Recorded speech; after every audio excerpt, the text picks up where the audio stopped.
បើសម្ដែងតលតែព្រះអង្គមានបន្ទូលមកកាន់យើងផ្ទាល់តលតែមានសម្លេងតលតែឃើញការជាក់ស្ដែងបាទ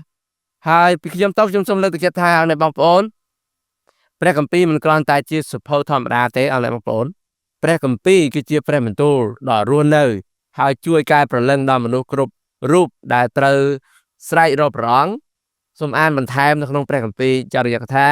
ចំពុក28ខ1ដល់ខ2ពីសាមយូអែលចំពុក23ខ1ដល់ខ3ទំនុកអង្ការចំពុក138ខ2ហេព្រើរចំពុក4ខ12សូមជម្រាបសួរដល់អ្នកបងប្អូនអរគ្នាសាជាថ្មីយើងវិលមកជួបគ្នារាល់សប្តាហ៍ហើយយើងនឹងរៀនជាមួយនឹងគ្នាតើតើនឹងការសង្ខេបសភៅកម្រងនៃការបង្កើតសិស្សជាមួយនឹងគ្នាហើយយើងបានរៀនបញ្ចប់ជាមួយគ្នា4សភៅហើយនេះយើងចូលសភៅទី5ហើយសភៅទី5ក៏បានបញ្ចប់ជាមួយនឹងគ្នាមួយចំពុករួចហើយដែរយើងក៏ចូលនៅថ្ងៃនេះយើងចូលនៅចំពុកទី2ជាមួយនឹងគ្នាហើយសង្ឃឹមថាអ្នកបងប្អូនមានពេលវេលាគ្រប់គ្រាន់ដើម្បីនឹងរៀនជាមួយនឹងគ្នានៅសភៅទីផងដែរចំពុកទី2មានចំណងជើងថាឫទ្ធានុភាពនៃព្រះបន្ទូលរបស់ព្រះអង្គម្ចាស់ព្រះម្ចាស់បានបង្ហាញសេចក្តីស្រឡាញ់របស់ព្រះអង្គតាមរយៈព្រះយេស៊ូវគ្រីស្ទដែលមានប្រជញ្ញគង់នៅហើយនៅក្នុងព្រះគម្ពីរបានចែងអំពីព្រះអង្គផ្ទាល់ព្រះទ្រង់មានប្រហារតីចំពោះយើងដូចគ្នាបើសិនជាយើងមើលមានការបាត់សម្ដែងពីព្រះអង្គទេយើងមិនអាចយល់អំពីព្រះអង្គបានទេហើយយើងមិនអាចដឹងថាព្រះអង្គគឺជានរណាហើយមិនអាចមានផ្លូវឯណាទៅស្វែងរកព្រះអង្គបានដោយជីវិតយើងផ្ទាល់ខ្លួនទេដូច្នេះការអ្វីដែលជាសំខាន់បងប្អូនទាំងគ្នាព្រះគម្ពីរគឺសំខាន់ព្រះអង្គគឺជាអ្នកនិពន្ធផ្ទាល់អង្គទ្រង់ខ្លួនឯងហើយព្រះវិញ្ញាណបរិសុទ្ធព្រះអង្គបណ្ដាលឲ្យតែងទោះបីជាអ្នកសំណត់របស់ព្រះអង្គបានសរសេរចុះក៏ដោយប៉ុន្តែពួកគាត់មិនបានសរសេរចុះដោយគំនិតរបស់គាត់ទេគឺព្រះអង្គជាអ្នកមានបន្ទូលទៅកាន់ពួកគាត់ហើយព្រះអង្គតម្រង់គាត់ដោយព្រះវិញ្ញាណឲ្យគាត់សរសេរនៅអ្វីដែលជាព្រះបន្ទូលរបស់ព្រះអង្គដោយត្រឹមត្រូវបាទព្រះបន្ទូលរបស់ព្រះអង្គគឺឲ្យយើងអាចទុកចិត្តបានហើយគ្រប់គ្នាត្រូវការព្រះបន្ទូលរបស់អង្គដើម្បីតម្រង់ជំនឿពិសេសយើងអ្នកដែលជឿព្រះអង្គឲ្យដើរក្នុងផ្លូវត្រឹមត្រូវល្អប្រសើរនាពេលអនាគតទោះបីពេលខ្លះយើងជួបប្រទះបញ្ហានៅក្នុងជីវិតរបស់យើងក្នុងការសម្រេចចិត្តផ្សេងៗទាក់ទងនឹងការគំរាមកំហែងនៅក្នុងជីវិតរបស់យើងយ៉ាងណាក៏ដោយទោះបីយើងស្ថិតក្នុងកម្មសិទ្ធិឬមុខជំនួញក្រុមគ្រួសារឬជីវិតផ្ទាល់ខ្លួនរបស់យើងក៏ដោយគឺយើងត្រូវដាក់ទំនុកចិត្តរបស់យើងទៅលើព្រះបន្ទូលដ៏ស្មោះត្រង់របស់ព្រះម្ចាស់ដើម្បីនាំយើងឆ្ពោះទៅកាន់ជម្រើសត្រឹមត្រូវល្អប្រសើរជាងការគិតផ្ទាល់ខ្លួនរបស់យើងចំណុចទី1ការបានសម្ដែងរបស់ព្រះអង្គម្ចាស់តាមរយៈព្រះបន្ទូលមនុស្សជាច្រើនណាស់ដែលគាត់បានយល់ច្រឡំថាព្រះបន្ទូលគ្រាន់តែជាសភៅមួយក្បាលតែប៉ុណ្ណោះហើយมันមានអ្វីបានសម្ដែងថ្មីទៀតទេហើយពួកគាត់រាប់ថាការបានសម្ដែងលុះត្រាណាតែព្រះអង្គមានបន្ទូលមកកាន់គាត់ដោយព្រះសូរសៀងរបស់ព្រះអង្គផ្ទាល់ជាសម្លេងមកកាន់គាត់ផ្ទាល់តាមរយៈការជាក់ស្ដែងអ្វីជាដើមនៅចំពោះពួកគាត់នោះទើបហៅថាការបានសម្ដែងខ្ញុំសូមនិយាយថាបើសិនជាពួកគាត់គិតយ៉ាងដូចនេះគឺពួកគាត់មិនបានឲ្យតម្លៃព្រះបន្ទូលដែលបានកត់ទុកនៅក្នុងព្រះគម្ពីរឡើយហើយពិតប្រាកដណាស់ទង្វើរបស់ពួកគាត់បែបនេះគឺមិនបានលើកទុកចិត្តលើព្រះបន្ទូលដែលជាព្រះវិញ្ញាណបរិសុទ្ធបណ្ដាលឲ្យតែងនោះទេហើយពួកគាត់មិនគោរពកោតខ្លាចព្រះអង្គដែលជាអ្នកបាននិពន្ធផ្ទាល់នោះឡើយបាទពីព្រោះបើសិនជាយើងមើលនៅក្នុងព្រះគម្ពីរ2ធីម៉ូថេចំពុក3ខ16ខ17ព្រះបន្ទូលនោះបានប្រាប់ថាអ្វីដែលព្រះអង្គធ្វើគឺព្រះអង្គបានបណ្ដាលព្រះវិញ្ញាណ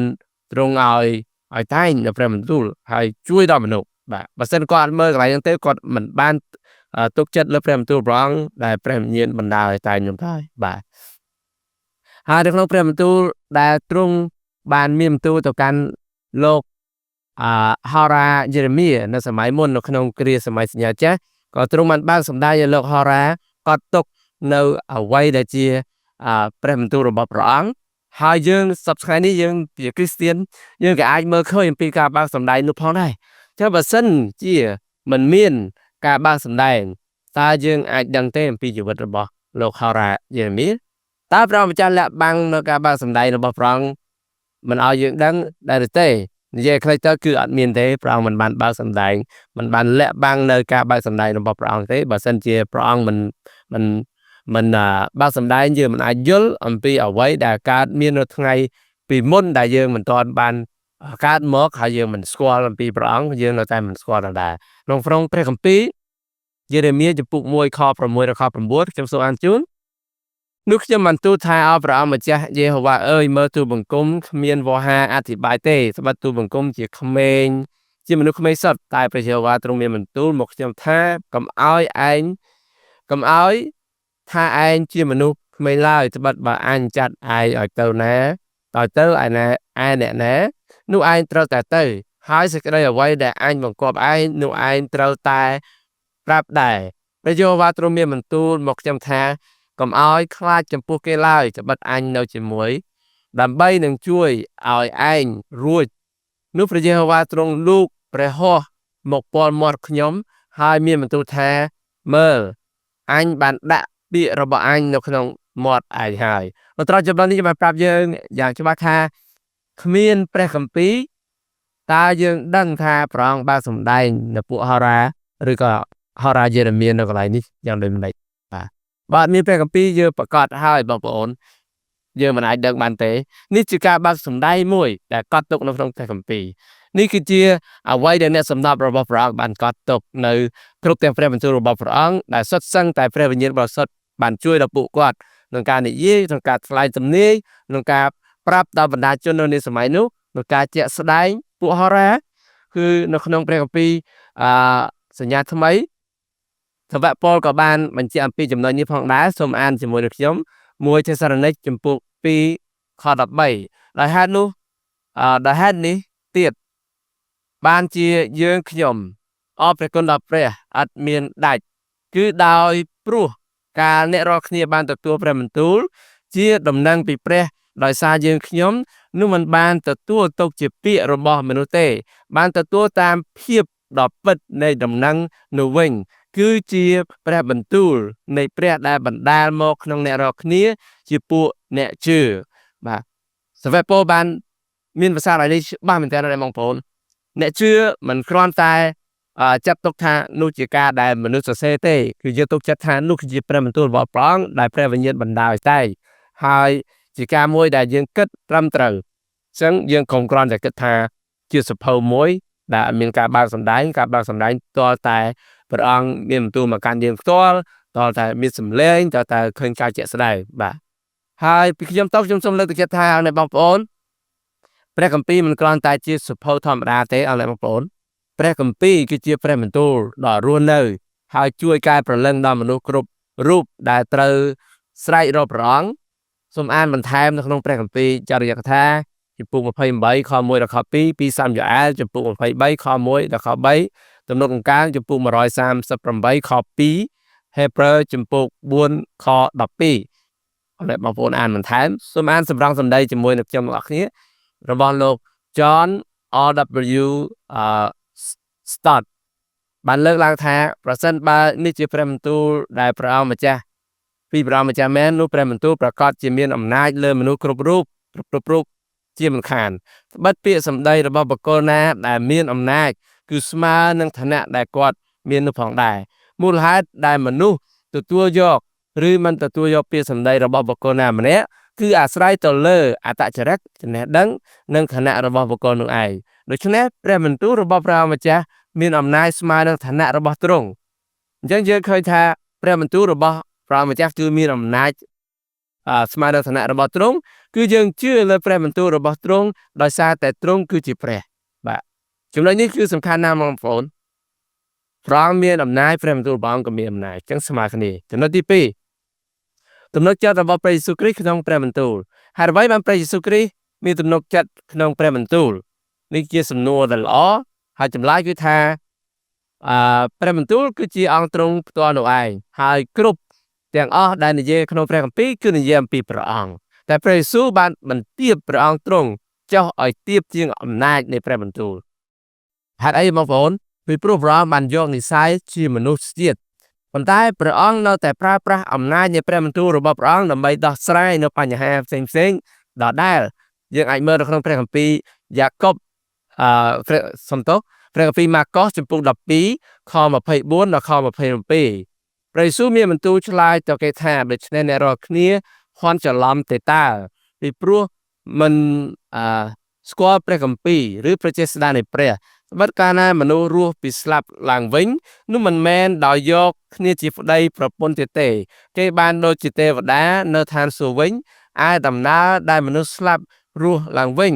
នោះក៏អ្នករាល់គ្នាមិនបានមើលរឿងពីគុំបន្លាដែលមាននៅក្នុងព្រះគម្ពីររបស់លោកម៉ូសេទេឬអីដែលព្រះទ្រង់មានបន្ទូលនឹងលោកថាអញជាព្រះនៃអាប់រ៉ាហាំជាព្រះនៃអ៊ីសាក់ហើយជាព្រះនៃយ៉ាកុបទ្រង់មិនមែនជាព្រះនៃមនុស្សស្លាប់ទេគឺជាព្រះនៃមនុស្សរស់វិញទេតើអ្នករាល់គ្នាភ័ន្តច្រឡំខ្លាំងណាស់បាទអញ្ចឹងព្រះយេស៊ូវព្រះអង្គមានបន្ទូលផ្ទាល់កន្លែងនេះថាមនុស្សគេកំពុងតែយល់ច្រឡំអំពីអំណាចនៃព្រះបន្ទូលរបស់ព្រះអង្គហើយព្រះអង្គដោះស្រាយរាល់តែបញ្ហាដែលជួបគឺព្រះអង្គដោះស្រាយដោយយកព្រះបន្ទូលរបស់ព្រះអង្គយកមកដោះស្រាយហើយព្រះអង្គបាននិយាយតាំងពីសញ្ញាចាស់ដល់សញ្ញាថ្មីឲ្យគេបានដឹងផងដែរហើយមានមនុស្សបាទជាច្រើនដែលគេមិនយល់អំពីព្រះបន្ទូលព្រះអង្គប៉ុន្តែគេខំប្រឹងស្វែងយល់ព្រះអង្គតាមរបៀបរបស់មនុស្សបងប្អូនចាំទេថានៅពេលអរិយសាតាំងលបួងព្រះយេស៊ូវតើព្រះអង្គបានធ្វើអ្វីចំពោះអរិយសាតាំងបាទនៅក្នុងព្រះគម្ពីរបានប្រាប់ថាព្រះអង្គបានតតាំងជាមួយនឹងអរិយសាតាំងដោយប្រើប្រាស់នៅព្រះបន្ទូលដើម្បីឆ្លើយតបទៅវាវិញអរបងប្អូនអាចមើលទៅព្រះគម្ពីរម៉ាថាយចំពុក4ខ1ដល់ខ11ម៉ាកុសចំពុក7ខ6ដល់ខ9លូកាចំពុក10ខ25ដល់ខ28និងលូការដែលចំពុក25ខ25ដល់ខ27សូមអានសម្ដងសម្ដីរបស់លោកបណ្ឌិតអេរិកសិនត្រាតគាត់បានលើកឡើងថាជីវិតរបស់អ្នកដែលមានព្រះយេស៊ូវគ្រីស្ទជាព្រះអង្គជាព្រះជាម្ចាស់ត្រួតត្រាផ្លូវត្រួតត្រាផ្លូវគឺមិនមែនគ្រាន់តែជារៀនពីព្រះគម្ពីរកាន់តែឆ្លាតជាងមុននោះទេតែពួកគេដឹងថាគ្រប់ទាំងទំព័រនីមួយៗនៃព្រះបន្ទូលគឺមានពេញទៅដោយព្រះលោហិតដ៏ក្រហមចិនឆ្អៅរបស់ព្រះយេស៊ូវគ្រីស្ទរំពេញនោះព្រះគម្ពីរគឺមិនមែនគ្រាន់តែជាអត្ថបទមួយសម្រាប់សិក្សានោះទេតែថែមទាំងជាឫសគល់ដែលផ្ដល់ជីវិតដល់មនុស្សប្រៀបបានទៅនឹងខ្នែងណាដែលកំពុងតែស្វិតស្រពោនទៀតផងព្រះយេស៊ូវបានបញ្ជាក់យ៉ាងដូចម្ដេចអំពីព្រះបន្ទូលបាទអរនេះបងប្អូនអាចមើលនៅក្នុងព្រះគម្ពីរ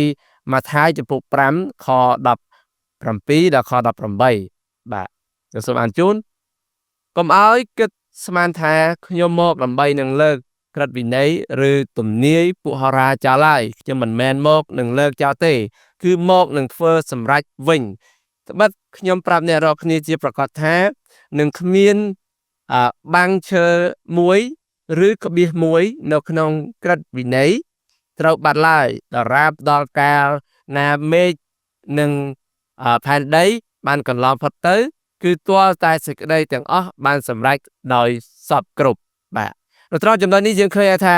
ព្រះអង្គព្រះយេស៊ូវគ្រីស្ទព្រះអង្គក៏មានបន្ទូលបញ្ជាក់ថាទោះបីយ៉ាងណាក៏ដោយព្រះអង្គមិនបោះបង់ឬមិនលើកលែងចោលនៅបទគម្ពីរពីសម័យសញ្ញាចាស់នោះទេព្រះអង្គយាងមកផែនដីនេះគឺព្រះអង្គមកដើម្បីសម្រេចនៅព្រះបន្ទូលគឺសម្រេចទៅតាមទំនាយរបស់ពួកហោរាបាទយើងអាចមើលទៅក្នុងព្រះគម្ពីរម៉ាថាយចំពុក7ខ24យូហានចំពុក17ខ17សូមអានសម្ដងសម្ដីជាមួយខ្ញុំទាំងអស់គ្នាសម្ដងសម្ដីរបស់លោកRay Sweetman បាទ Ray Stickman អំណាចនៃព្រះបន្ទូលគឺជាអំណាចរបស់ព្រះយេស៊ូវគ្រីស្ទយើងមិនអាចផ្ដាច់អំណាចទាំងពីរនេះចេញពីគ្នាបានឡើយការដែលយើងខំស្វែងរកភាពខុសគ្នារវាងអំណាចទាំងពីរនេះគឺប្រៀបទៅនឹងការដែលយើងសួរថាតើនៅក្នុងក្នុងចំណោមមុខកន្ត្រៃទាំងពីរមុខមួយណាសំខាន់ជាងឬក៏ជើងខោទាំងពីររបស់យើងមួយណាចាំបាច់ជាងដូច្នោះដែរយើងដឹងហើយថាយើងស្គាល់ព្រះគ្រីស្ទតាមរយៈព្រះគម្ពីរហើយយើងក៏យល់ព្រះគម្ពីរតាមរយៈការស្គាល់ព្រះគ្រីស្ទដែរចំណុចទាំងពីរនេះมันអាចដាច់ចេញពីគ្នាបានឡើយហើយដូច្នេះហើយបានជាសាវកប៉ូលហៅព្រះគម្ពីរថាព្រះបន្ទូលនៃព្រះគ្រីស្ទបាទគាត់លើកឡើងអំពីនេះសំខាន់ណាស់បងប្អូនយើងមិនឲ្យថាឲ្យតម្លៃព្រះធំជាងព្រះគម្ពីរ ឬក៏យើងចង់ដកព្រះគម្ពីរចេញឲ្យដាច់ចេញពីគ្នាមិនអាចទេពីព្រោះអំណាចទាំងពីរទាំងព្រះបន្ទូលទាំងព្រះអង្គម្ចាស់គឺមានអំណាចស្មើគ្នា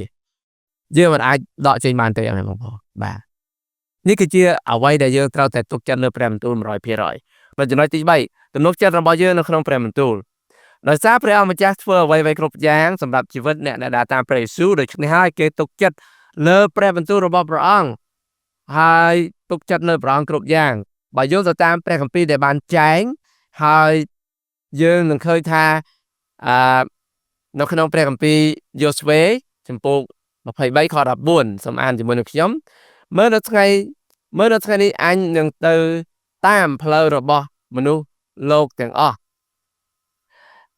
ឯនៅក្នុងចិត្តនិងក្នុងវិញ្ញាណរបស់ឯងនោះក៏ដឹងទាំងអស់គ្នាថាឯអស់ទាំងសេចក្តីល្អដែលព្រះយេហូវ៉ាជាព្រះនៃឯងរាល់គ្នាបានមានបន្ទូលសន្យាហើយនោះគ្មានខ្វះណាមួយសោះទាំងអស់បានសម្រេចគ្រប់ចម្ពោះឥតមានខ្វះណាមួយឡើយបាទអញ្ចឹងនៅក្នុងនេះគឺមានថាព្រះអង្គយកចិត្តទុកដាក់ជាមួយនឹងរាជរបស់ព្រះអង្គហើយយើងមើលបន្តទៀតក្នុងសុភាសិតចំពុក30ខ5ដល់ខ6គ្រប់ទាំងព្រះបន្ទូលនៃព្រះសុទ្ធតែបរិសុទ្ធទ្រង់ជាខែលដល់អស់អ្នកដែលពឹងជ្រកក្នុងទ្រង់កុំឲ្យបន្ថែមបញ្ចូលក្នុងព្រះបន្ទូលទ្រង់ឡើយក្រែងត្រូវបន្ទោសដល់ឯងហើយឃើញថាឯងជាមនុស្សភូតផលបាទអញ្ចឹងនៅក្នុងនេះបានបញ្ជាក់យើងប្រាប់យ៉ាងច្បាស់ថាព្រះអង្គឲ្យយើងមានទំនុកចិត្តនៅព្រះបន្ទូលរបស់ព្រះអង្គមិនត្រូវបន្ថែមមិនត្រូវបន្ថយហើយព្រះអង្គយកចិត្តទុកដាក់ជាមួយនឹងការរស់នៅរបស់យើងរាល់ថ្ងៃដូច្នេះហើយយើងសូមមើលការទំនុកចិត្តបន្តទៀតនៅក្នុងព្រះគម្ពីរសញ្ញាថ្មីតើវិជ្ជបណ្ឌិតលូកាលោកមានទំនុកចិត្តយ៉ាងដូចម្ដេចតើមានសាច់រឿងអ្វីដែលធ្វើឲ្យគាត់មានទំនុកចិត្តដូច្នេះបាទជាក្នុងព្រះគម្ពីរលូកាចំពោះ1ខ1ដល់ខ4អរអ្នកបងប្អូនមើលបទគម្ពីរនេះដោយពិចារណាផ្ទាល់ខ្លួនខ្លួនឯងបាទមិនត្រឹមតែលោកលូកាប៉ុណ្ណោះទេសាវកជាច្រើនទៀតដែលបានធ្វើទីបន្ទាល់យ៉ាងមានទំនុកចិត្តនៅបទពិសោធន៍របស់ពួកគាត់ទាំងអស់គ្នាជាមួយនឹងព្រះបន្ទូលរបស់ព្រះអង្គជាមួយនឹងព្រះអង្គផ្ទាល់ហើយបទពិសោធន៍ទាំងអស់នេះគឺធ្វើឲ្យពួកគាត់បានហ៊ាននិយាយដូចគ្នាប្រកាសតែមួយបើសិនជារឿងនោះមិនមែនជារឿងពិតអរអ្នកបងប្អូនបើនិយាយចាក់ពី2អ្នកឡើងទៅប្រហែលជានិយាយខុសគ្នាហើយប៉ុន្តែនេះមនុស្សនិយាយជាច្រើនអ្នកហើយរស់នៅក្នុងបរិស្ថានបរិបទផ្សេងគ្នាប៉ុន្តែគាត់និយាយនោះសាច់រឿងតែមួយគឺដូចគ្នាអត់មានខុសគ្នាទេសូមមើលក្នុងព្រះគម្ពីរម៉ាថាយ17ខ1ដល់ខ21ទីពេត្រុសចំពុក1ខ15ដល់ខ21ព្រះបន្ទូលរបស់ព្រះអង្គម្ចាស់មិនគ្រាន់តែបង្ហាញយើងឲ្យឃើញអំពីទំនុកចិត្តរបស់ពួកសាវកប៉ុណ្ណោះទេប៉ុន្តែតាមរយៈព្រះវិញ្ញាណបរិសុទ្ធនៃព្រះបានជួយពន្យល់ឲ្យយើងយល់អំពីព្រះបន្ទូលរបស់ព្រះអង្គសូមអាននៅក្នុងព្រះគម្ពីរ1កូរិនថូសចំពោះ2ខ10ដល់ខ14ជាមួយខ្ញុំអរគ្នាព្រះទ្រង់បានសម្ដែងឲ្យអ្នករាល់គ្នាឃើញសេចក្តីទាំងនោះដោយសារព្រះវិញ្ញាណទ្រង់ត្បិតព្រះវិញ្ញាណនៃទ្រង់ស្ទង់មើលគ្រប់ទាំងអស់ព្រមទាំងសេចក្តីជ្រាលជ្រៅនៃព្រះដែរត្បិតបើមិនមែនជាវិញ្ញាណដែលនៅក្នុងអ្នកនៅក្នុងខ្លួនមនុស្សទេនោះតើមានអ្វីនឹងស្គាល់សន្តានស្គាល់សន្តានមនុស្សនោះបានហើយបើមិនមែនជាព្រះវិញ្ញាណនៃព្រះនោះក៏គ្មានអ្នកណាស្គាល់សន្តានព្រះបានដែរយើងរាល់គ្នាយើងមិនបានទទួលវិញ្ញាណរបស់លោកីទេគឺទទួលព្រះវិញ្ញាណដែលមកពីព្រះវិញ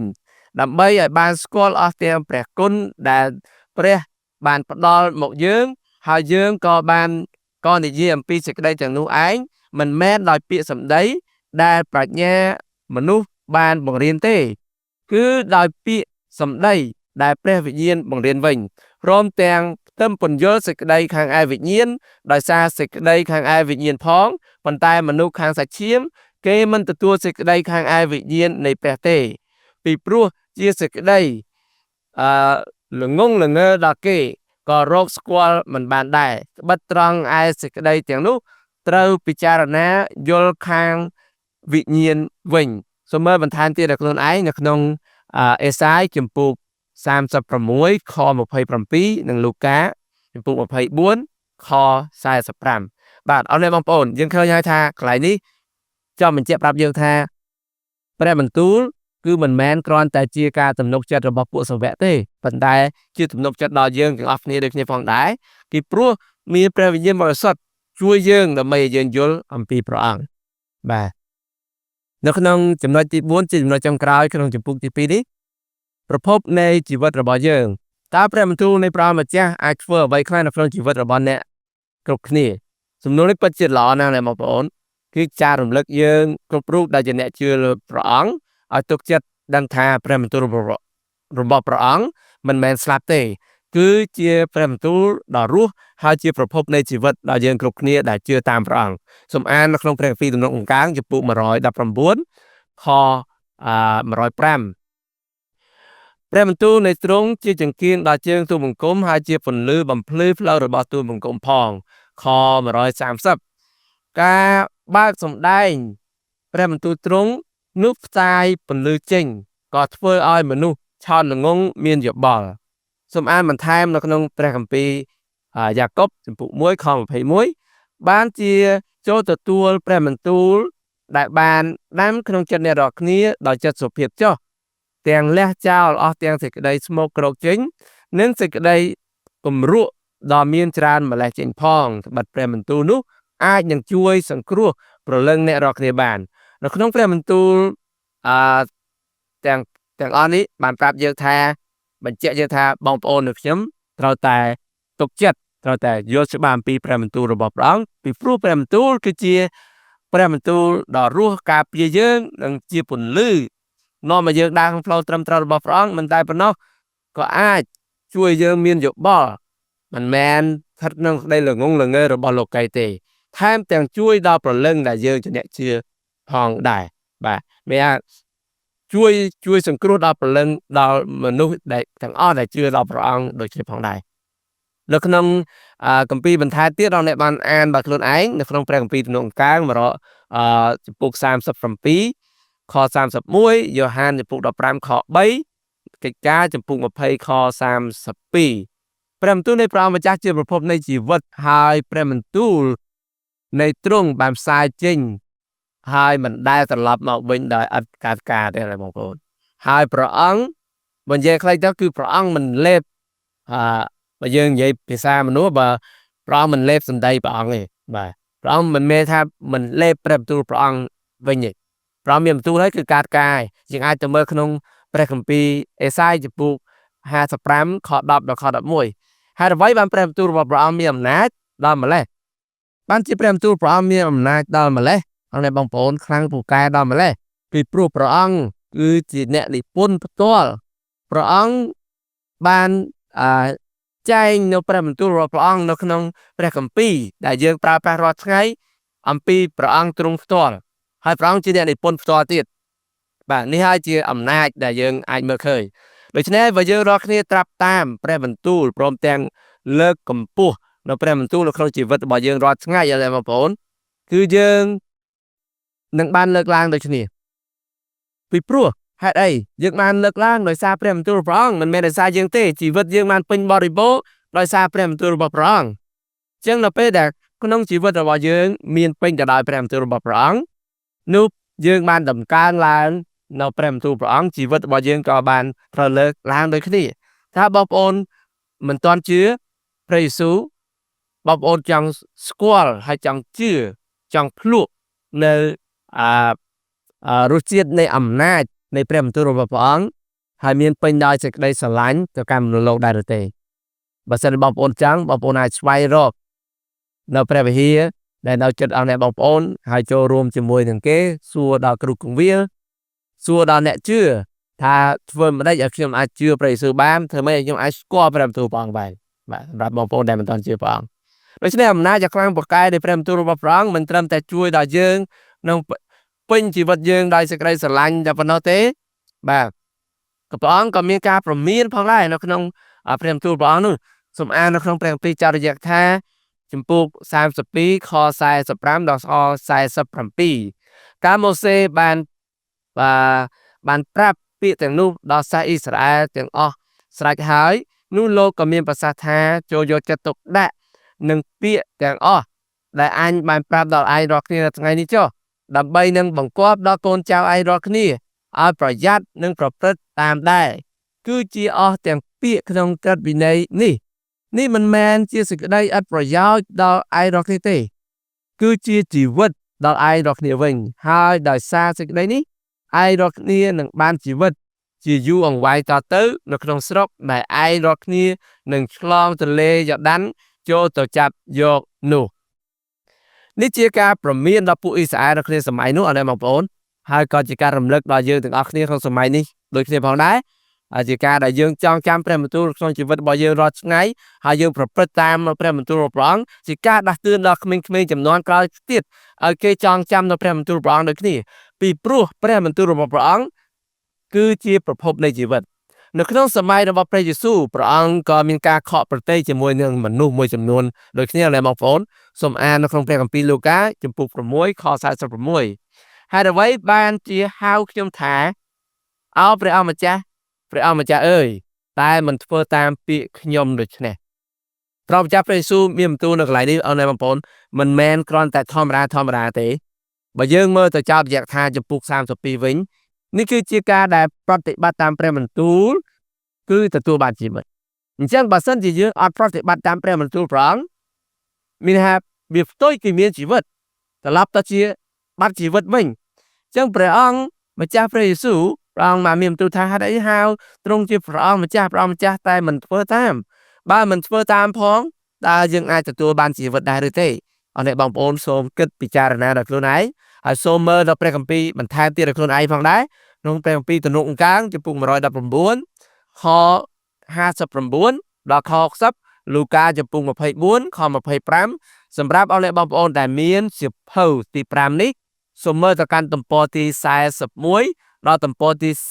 43ដើម្បីសិក្សាផ្ទាល់ខ្លួនខ្ញុំសង្ឃឹមថាមេរៀនដែលយើងរៀនជាមួយគ្នាក្នុងជំពូកទី2ដែលនិយាយអំពីអំណាចនៃព្រះបន្ទូលបាទនិយាយអំពីឫទ្ធានុភាពនៃព្រះបន្ទូលរបស់ព្រះម្ចាស់នឹងជួយរំលឹកយើងបន្ថែមទៀតជួយយើងឲ្យយកចិត្តទុកដាក់ជាមួយនឹងព្រះបន្ទូលព្រះអង្គមិនមែនគ្រាន់តែអានសៀវភៅធម្មតាទេប៉ុន្តែគឺជាការអានព្រះបន្ទូលដែលមានជីវិតព្រះបន្ទូលគឺប្រភពនៃជីវិតសូមអរគុណសូមព្រះប្រទានពរខ្ញុំសូមជម្រាបលាជួបគ្នានៅវីដេអូក្រោយៗទៀត